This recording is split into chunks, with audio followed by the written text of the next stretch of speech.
Hello मेरी family, क्या हाल है आप सभी के। आज एक्सपोज होने जा रहा है ये सारा स्टैक।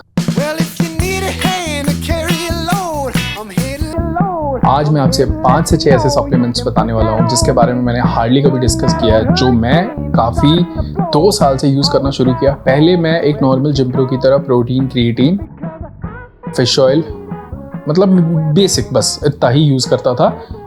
लास्ट 2 साल से मैं थोड़ा सा सीरियस हुआ हूँ अपने एथलेटिक परफॉर्मेंस को लेके, अपने ऑर्गन हेल्थ को लेके, एंड उसके बाद से मैंने 5 से 6 ऐसे सप्लीमेंट्स इंट्रोड्यूस किए हैं। मैंने इंट्रोड्यूस तो बहुत सारे किए थे, 10-12 सप्लीमेंट्स लिए थे, 15 सप्लीमेंट्स लिए थे, बट उसमें से जो 5 से 6 सबसे बढ़िया वर्क कर रहे लास्ट 2 साल में, जितना मैंने देखा है मेरी बॉडी पे, वो मैं आपको खुले फुल भरोसे के साथ ट्रस्ट कर सकता हूँ और बता सकता हूँ, क्योंकि 2 साल से यूज़ कर लिया है। अब इसमें से ये कोई भी स्पॉन्सर्ड वीडियो नहीं है, ठीक है। ये कोई, मैं यहाँ ब्रांड नेम भी आपको सजेस्ट नहीं करूँगा, तो this is not a sponsored video भाई, दिस इज़ माय सजेशन जो आपके हेल्थ के लिए, परफॉर्मेंस के लिए, जिम में परफॉर्मेंस के लिए बढ़िया रहेगी मेरे हिसाब से। 2 साल 3 साल में आपने देखा होगा बहुत ज़्यादा बढ़ गया है। इवन आप मेडिकल स्टोर में जाओगे, ग्रॉसरी स्टोर में जाओगे, आपको सप्लीमेंट्स मिलने लगे हैं।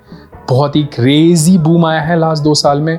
एक नॉर्मल इंसान भी आज के टाइम पे थोड़े बहुत सप्लीमेंट्स यूज़ करने लगा है, जो कि अच्छी चीज़ है। लोग अपने हेल्थ को लेके धीरे धीरे मोर अवेयर हो रहे हैं। इंडिया में 4-5 साल पहले यार मेरे को प्रोटीन, क्रिएटिन में भी लोग ऐसे देखते थे, अभी नॉर्मलाइज हो गया है, ठीक है। तो सबसे अच्छी चीज़ ये है, मैं सबसे पहले वही सप्लीमेंट सजेस्ट करूंगा जो मुझे लगता है कि आपकी बॉडी में अब्जॉर्ब होता है, क्योंकि इतने सारे सप्लीमेंट्स है ना, हर कोई फ़ायदा नहीं भी करता।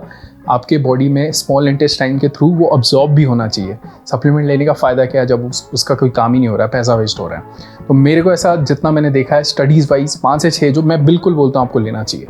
सबसे पहला है क्रिएटिन मोनोहाइड्रेट। मेरा पहला क्रिएटिन था 2019 में, 7 साल से कंटिन्यूस यूज़ बिना किसी ब्रेक के, एंड मेरे रिपोर्ट्स नॉर्मल हैं, सब कुछ सही है।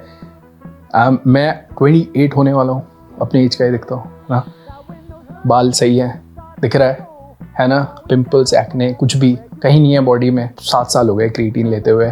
पहले मैं 5 ग्राम लेता था, लास्ट 2 साल से मैंने रियलाइज़ किया है कि 5 ग्राम इनफ नहीं है मेरे लिए। 100 kg के लिए 5 ग्राम इनफ नहीं है। तो अगर आप 80+ एक मेल हो, स्विच टू 8 से 10 ग्राम। आप ही एक बात बताओ, एक 50 kg का लड़का या लड़की भी 5 ग्राम क्रिएटिन लेगी, और आप एक 100 kg के बंदे या 90 kg के बंदे भी 5 ग्राम क्रिएटिन लोगे, जस्टिफाइड है? बिल्कुल भी नहीं ना। 50 kg वाला प्रोटीन भी तो 70 ग्राम लेगा, 80 ग्राम लेगा तो चलेगा, बट आप अगर 90 को हो तो आपको तो 150-160 ग्राम प्रोटीन मांगता है ना। तो क्रिएटिन में भी थोड़ा सा मेरे को लगता है कि अगर आप हैवी हो, मसल ज़्यादा है, टेक 8 to 10 ग्राम्स डेली। स्ट्रेंथ में, मसल टिश्यूज़ तक आपके ATP स्ट्रेंथ बहुत बढ़िया हेल्प करता है। और क्रिएटिन में 2015 में एक स्टडी आई थी जिससे ये भी हुआ कि वो शॉर्ट टर्म मेमोरी को भी हेल्प करता है, ब्रेन कॉग्निटिव फंक्शन के लिए भी बढ़िया है। तो क्रिएटिन एक ऐसा सप्लीमेंट है जो मैं सबसे पहले सजेस्ट करूंगा हर एक इंसान को, जिम नहीं जाता है उसको भी लेना चाहिए। अगर आपको क्रिएटिन लेना है तो मैं सजेस्ट करूंगा मसल ब्लेज का क्री एम्प। मेरा पहला क्रिएटिन भी मसल ब्लेज ही था, जब मैं स्पॉन्सर्ड एथलीट भी नहीं था। मैं पहले से ही मसल ब्लेज ही यूज़ करते आ रहा हूँ, और आज भी मैं मसल ब्लेज ही यूज़ कर रहा हूँ। जब मैं एक स्पॉन्सर्ड एथलीट भी हूँ मसल ब्लेज का, मैंने कभी ब्रांड भी स्विच नहीं किया है, बिकॉज ये बढ़िया लगता है मेरे को इनका हर एक सामान। क्रिएम्प बेस्ट क्रिएटिन है, ट्रस्टिफाइड का लोगो है, फ्लेवर्ड है, टेस्टी भी है, मज़ा आता है। 8 to 10 ग्राम, बहुत अच्छा ऑब्जॉर्प्शन होता है। लिंक इसका डिस्क्रिप्शन बॉक्स में होगा, इसको बाई कर सकते हो। डेफिनेटली इसको खुलेआम एवरीडे यूज़ करो, कोई प्रॉब्लम नहीं आने वाला। और मसल ब्लेज से आप कुछ भी शॉप करते हो तो मेरा डिस्काउंट कोड सिंघा30 वो अप्लाई करके एक डिस्काउंट भी ले सकते हो। सेकंड जो सप्लीमेंट है वो है विटामिन B12। देखो B12 आप सिंपल गूगल पे सर्च कर लेना, B12 के सोर्सेज क्या हैं, आपको वहाँ पे ऑर्गन मीट दिखेगा, सैल्मन वगैरह दिखेगा। आपको बहुत कम ऐसी चीज़ें दिखेंगी जो आप जनरली घर में बना के खाते हो। तो इसका मतलब है कि B12 हमें खाने से लेना बड़ा मुश्किल होने वाला है। बहुत ही रेयर है कि मेरे डाइट से B12 पूरा हो जाए। और सप्लीमेंट वर्ड का मीनिंग क्या है? ऐसी चीज़ जो मेरे को खाने से नहीं मिल रही, मैं उसको सप्लीमेंट करूँगा, ऐड ऑन करूँगा। तो B12 एक ऐसा चीज़ सप्लीमेंट है जो आप खाने से बहुत मुश्किल है, नामुमकिन जितना है कि आप उसको पूरा कर पाओ। खासकर वेजिटेरियन लोगों को तो डेफिनेटली B12 सप्लीमेंट करके उसको एडिक्वेट लेना चाहिए। हर दिन आप B12 ले सकते हो। एक और चीज़ मैं सजेस्ट करूँगा कि एक बार एक अपना ब्लड टेस्ट करा लो, जिससे कि यू गेट एन आइडिया कि हाँ मेरे बॉडी में ये चीज़ कमी है और मैं इसको सप्लीमेंट कर सकता हूँ। बट हाँ, B12 जनरली मेरे को लगता है इंडिया में डेफिशिएंसी रहती है। हमारी डाइट वैसी नहीं है कि हमारी B12 पूरा हो जाए, और B12 के बहुत सारे फंक्शंस हैं नर्व हेल्थ में, ब्रेन हेल्थ में, तो डेफिनेटली मैं रिकमेंड करूँगा। इसको आप मेडिकल शॉप्स पे भी बाई कर सकते हो, आपको आराम से मिल जाएगा, या फिर कोई अच्छे ब्रांड का भी B12 ले सकते हो। अगला जो सप्लीमेंट है वो है COQ10। बहुत रेयर है कि किसी ने सुना होगा, मैंने भी पहली बार सुना था अराउंड 1.5-2 साल पहले, एंड रिसर्च करा, उसके बाद बाई किया, यूज़ करा, काफ़ी बेनिफिशियल लगा मेरे को। COQ10 अपनी सेल, बॉडी के सेल्स में होता है, नेचुरली अकरिंग एक एंटीऑक्सीडेंट विटामिन है। इसके फ़ायदे हैं एजिंग, एंटी एजिंग। हमारी बॉडी में ये कम होता जाता है 25-24 के बाद, तो एजिंग में फ़ायदा है इसका, एनर्जी प्रोडक्शन में फ़ायदा है, और रिकवरी में भी फ़ायदा है। तो COQ10 एक ऐसा सप्लीमेंट है जो मैंने मतलब मेरे को एक बार दिखा, मैंने रैंडमली ट्राई किया, एंड मेरे को उसके बाद कुछ डिफरेंस फील हुआ है। इसके बारे में आप बहुत सारे रिसर्चेस पढ़ेंगे, बहुत सारे वीडियोस होंगे, आप एक बार इस पे रिसर्च ज़रूर करना। COQ10, देखो मैं कोई एक्सपर्ट नहीं हूँ, मैं तुम्हारी तरह एक जिम ब्रो हूँ जो अपनी फिजिक को, अपना एथलेटिक परफॉर्मेंस को एकदम बेस्ट लेवल पे लेके जाना चाहता है, जिम में एकदम मतलब बेस्ट बनना है। तो उस हिसाब से मेरे को ये सप्लीमेंट ने मेरे को लगा है कि हेल्प किया है। COQ10 इस पे रिसर्चेस भी हैं जो बताते हैं कि ये हेल्प करता है आपके एनर्जीज में, energy in the gym, energy production, और आपके एंटी एजिंग में, और हार्ट हेल्थ के लिए भी। तो COQ10 डेफिनेटली और रिकमेंडेड सप्लीमेंट। बाद से मैंने अपने सबसे इम्पॉर्टेंट चीज़ जो करी है लास्ट 1 साल में, मैं कहूँगा 8-10 महीने में, जिसने मेरा परफॉर्मेंस आपको दिख रहा होगा लास्ट 6-8 महीने बहुत बढ़िया जा रहा है। स्क्वाट में हमने 275 ट्रिपल RP6 पे किया है, बाय पावर लिफ्टिंग पे आ गया मैं। सो क्योंकि हम अभी 300 में रैप्स करने वाले हैं, 300 kg, शायद इंडिया में 2-3 लोग कर सकते हैं, वो उस लेवल पे आ गया हूँ। 300 kg के रैप्स होने वाले हैं। तो स्लीप के लिए मैंने सोचा कि मेरी स्लीप मेरे को बढ़िया रखनी है। 8-9 घंटे की जो स्लीप है वो एकदम डीप आनी चाहिए कि मेरा रिकवरी अच्छा हो, तो मेरा हर एक ट्रेनिंग अच्छा जाएगा। तो स्लीप पे मैंने रिसर्च करा। सबसे पहले मैंने ऐड करा ग्लाइसिन। ग्लाइसिन एक ऐसा सप्लीमेंट है जो आपकी बॉडी का ना कोर टेम्परेचर है वो थोड़ा सा कम कर देता है। आपने जनरली सुना होगा कि रूम का टेम्परेचर ठंडा रखो, नींद अच्छी आएगी, है ना, बढ़िया नींद आएगी। तो ग्लाइसिन आपके बॉडी का ही टेम्परेचर को थोड़ा सा कम कर देता है, जिससे आप बहुत रिलैक्स फील करते हो और आपको बहुत डीप स्लीप आती है, और डेफिनेटली फ़र्क फील किया है। मैंने रिकमेंड भी किया कुछ लोगों को, उन्होंने भी बोला भाई क्या चीज़ है ये, मज़ा आ गया, बहुत डीप स्लीप आती है। तो एक बार ग्लाइसिन ज़रूर ट्राई करना, स्लीप स्टैक, रात को सोने से पहले।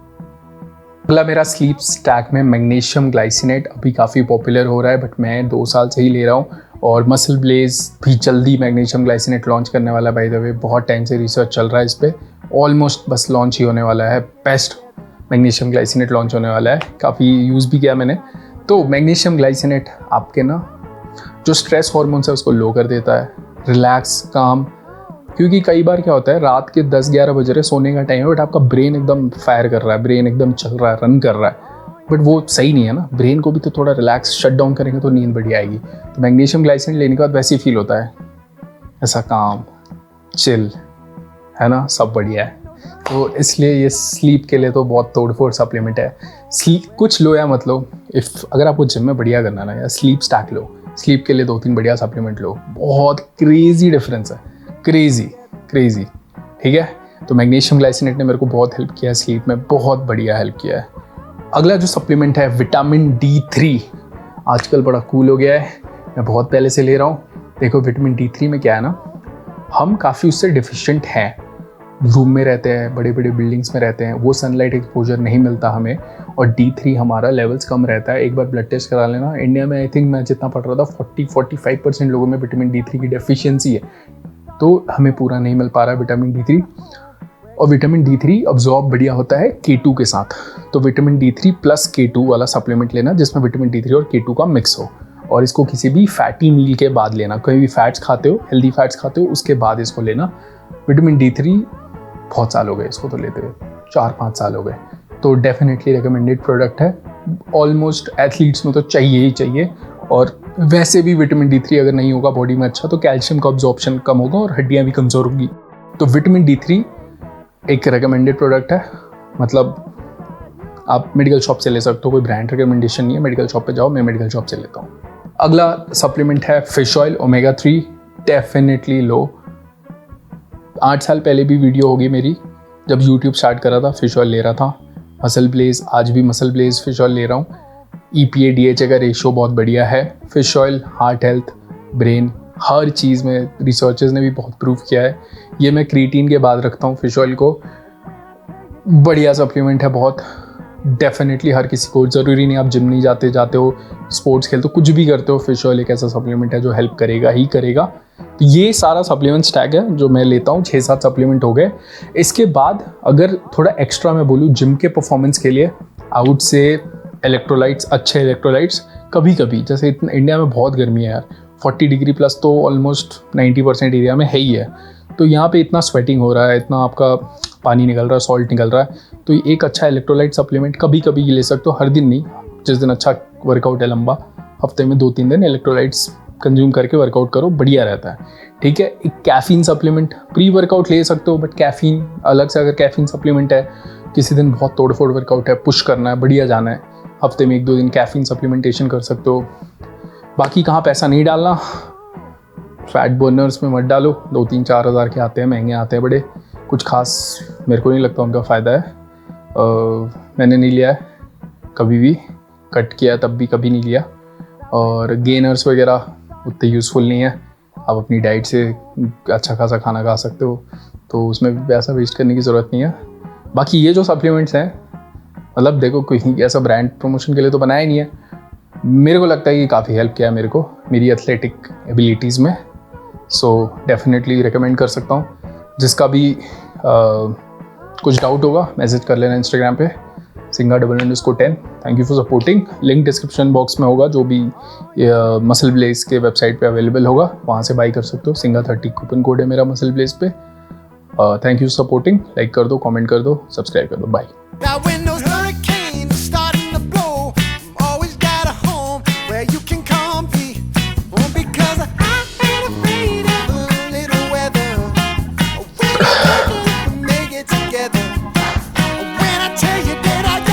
बढ़िया रहेगी मेरे हिसाब से।